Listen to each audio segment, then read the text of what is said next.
नमस्कार, मैं विनोद पांडे शाश्वत सनातन संस्कृत में आप सभी का बहुत बहुत स्वागत करता हूं।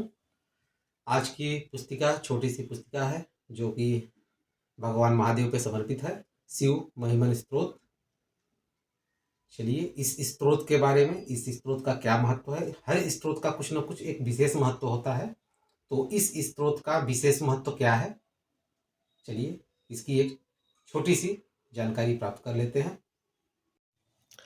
श्रीहरि प्रस्तुत पुस्तक श्री पुष्पदंत विचरित शिव महिमन स्तोत्र, सरल हिंदी तथा पद्मानुभाव सहित। यानी इसमें इसका हिंदी में तो अर्थ दिया ही है, पद्य में भी अनुवाद दे दिया गया है। प्रस्तुत पुस्तक की कोड संख्या 563। पुस्तक गीता प्रेस गोरखपुर से प्रकाशित है। पुस्तक के पृष्ठभाग में गीता प्रेस की जो निजी दुकानें और शाखाएं हैं जहाँ जहाँ पे, उनके बारे में एक विवरण दिया गया है और साथ में ही फ़ोन नंबर भी दे दिया गया है और पता मोबाइल नंबर के साथ दिया गया है। तो चलिए पुस्तक के बारे में देखते हैं। बहुत छोटी सी पुस्तक है। पुस्तक में कुल पृष्ठ 60 पृष्ठ या 64 पृष्ठ कह सकते हैं है।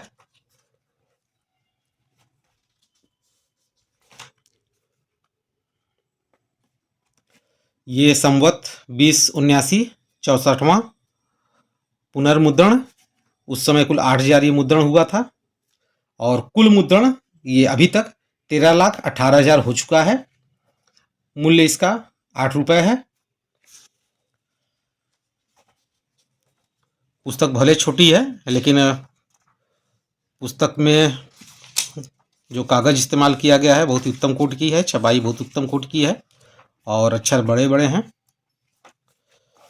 चलिए भूमिका में देखते हैं क्या लिखा है और इसी से आपको पुस्तक के बारे में, पुस्तक की जैसा कि नाम से ही है शिव महिमन स्तोत्र, तो इस पुस्तक की महिमा, स्तोत्र की महिमा भी बहुत है। आइए पढ़ते हैं।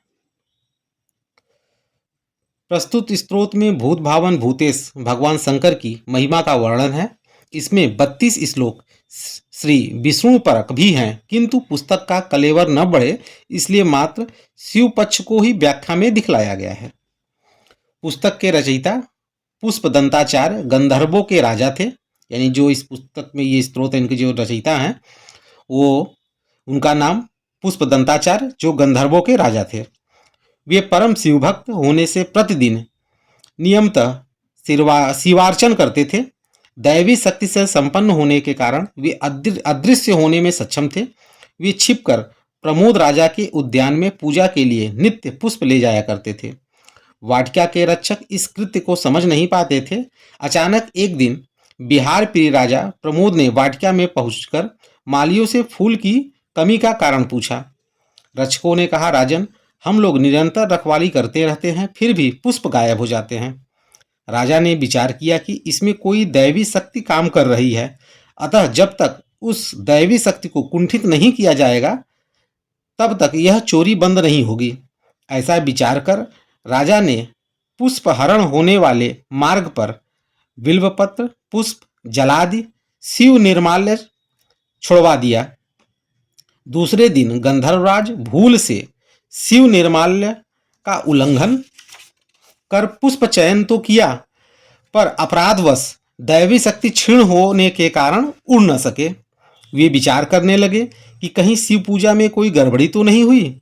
इसी विचार विमर्श में जब उनकी दृष्टि नीचे पड़ी तो उन्होंने पैरों के नीचे जमीन पर शिव निर्माल्य पड़ा देखा और फिर समझ गए कि इसी के उल्लंघन से मेरी दैवी शक्ति का ह्रास हुआ है, जिसके कारण मैं अदृश्य होकर उड़ने में असमर्थ हो गया हूँ। पुनः दैवी शक्ति प्राप्ति के लिए गंधर्वराज ने आशुतोष भगवान शिव की जो स्तुति की वही शिव महिमन स्तोत्र के नाम से प्रसिद्ध हुआ। गंधर्वराज पुष्पदंताचार्य पुनः दैवी शक्ति संपन्न हुए और पुष्प लेकर अदृश्य रूप से वाटिका से उड़ गए। अपने नियमित स्थान पर पहुंचकर भगवान शंकर का भक्ति भाव से पूजन किए। भगवान शिव की प्रसन्नता हेतु यह स्तोत्र बड़ा ही उपयोगी है। खोई हुई शक्ति को पुनः प्राप्त कराने वाला है। इसमें संदेह के लिए कोई स्थान नहीं है। इस स्तोत्र के पाठ से पाठकों को अपना कल्याण साधन करना चाहिए। तो यहाँ पे मैं कुछ बातें जोड़ना चाहूँगा, जैसा कि यहाँ पे ये समझ में आ रहा है, खोई हुई शक्ति को पुनः प्राप्त कराने वाला, अर्थात कुछ भी, जैसे कि पहले आपका व्यापार, बिजनेस, या आपका कुछ भी, कि आप पहले नौकरी में थे तो वहाँ आपका बराबर प्रमोशन होते रहता था, अपने सहयोगियों से बहुत अच्छा रहता था, तो वो चीज़ें अब नहीं रह गई, यानी अब खो गई हैं। व्यापार में पहले जो आप के थे व्यापार था वो अब नहीं रह गया है। नौकरी में, या बच्चे पढ़ रहे हैं जो पढ़ाई में उनका पहले मन लगता था, या पहले जो अच्छा नंबर आता था, अब नहीं रह गया, यानी वो चीज़ें खो गई हैं। तो उनको पुनः प्राप्त करने के लिए उस चीज़ को पुनः से, मतलब जो आपके पास था और अब नहीं है, उसको किसी भी तरह की चीज़ें, उस तरह के आप बहुत निरोगी रहते थे, बहुत स्वस्थ रहते थे, लेकिन अब नहीं रहते हैं। तो जो चीज़ें, जो शक्ति आपसे, किसी भी तरह की शक्ति जो खो गई है लेकिन अब नहीं है, उसे पुनः प्राप्त करने के लिए ये शिव महिमन स्तोत्र बहुत ही कारगर है, बहुत ही सिद्ध है, और ये प्रयोग किया हुआ है।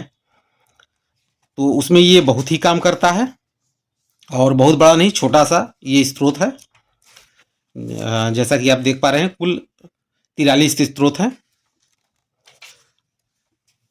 संस्कृत में श्लोक है और फिर हिंदी में अर्थ दे दिया गया है, और यहाँ फिर ये पद्मानुवाद भी है, यानी इसका पद भी दे दिया गया है।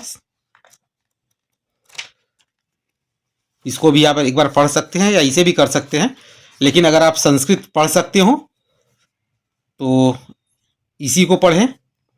एक बार हिंदी अर्थ जरूर पढ़ लें, भावार्थ को जानते रहें एक बार, और उसके बाद ये संस्कृत को पढ़ना ही ज़्यादा उचित रहेगा, क्योंकि संस्कृत हमारी देववाणी है। कहा जाता है कि ये देवों की वाणी है।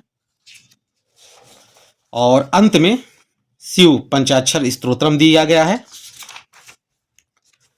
12 ज्योतिर्लिंगम का भी ये स्तोत्र है, और प्रातः स्मरण स्तोत्र भी दे दिया गया है साथ में। और यहाँ गीता प्रेस गोरखपुर से प्रकाशित कुछ सहस्त्रनाम स्तोत्र के नाम भी दिए गए हैं। इस तरफ भी वही है। तो पुस्तक छोटी सी है, लेकिन जैसा कि मैंने बताया कि जो कुछ भी आपके पास पहले था और अब नहीं है, अगर आप उसे पुनः प्राप्त करना चाहते हो तो इसका पाठ कर सकते हैं। अब इसका पाठ करने की भी कुछ विधियां हैं, कुछ तरीके हैं, जो कि आप अपने, जो भी आपके गुरु हों, जो भी पंडित पुरोहित जो भी हों जिनसे आप कराते हो, उनसे इसके बारे में समझ के कर सकते हैं। और मैं कोशिश करूँगा कि इस पाठ को कैसे किया जाए। पाठ को तो आप ऐसे भी कर सकते हैं, उससे भी लाभ उठा सकते हैं, लेकिन एक विधि विधान से करने पे पाठ तत्काल लाभ करता है और जल्दी उसका असर करता है, और आप अपने कार्य संकल्प में जो चाहते हैं उसमें ये पूर्ण रूप से सफल होता है। तो उस पर भी मैं एक चलचित्र लाने की बहुत जल्द कोशिश करूँगा। तो इसी के साथ इस चलचित्र को विराम देते हैं। अगले चलचित्र में एक नए ग्रंथ, एक नए पुस्तक के साथ फिर प्रस्तुत होऊंगा। तब तक के लिए आप सभी का बहुत बहुत धन्यवाद।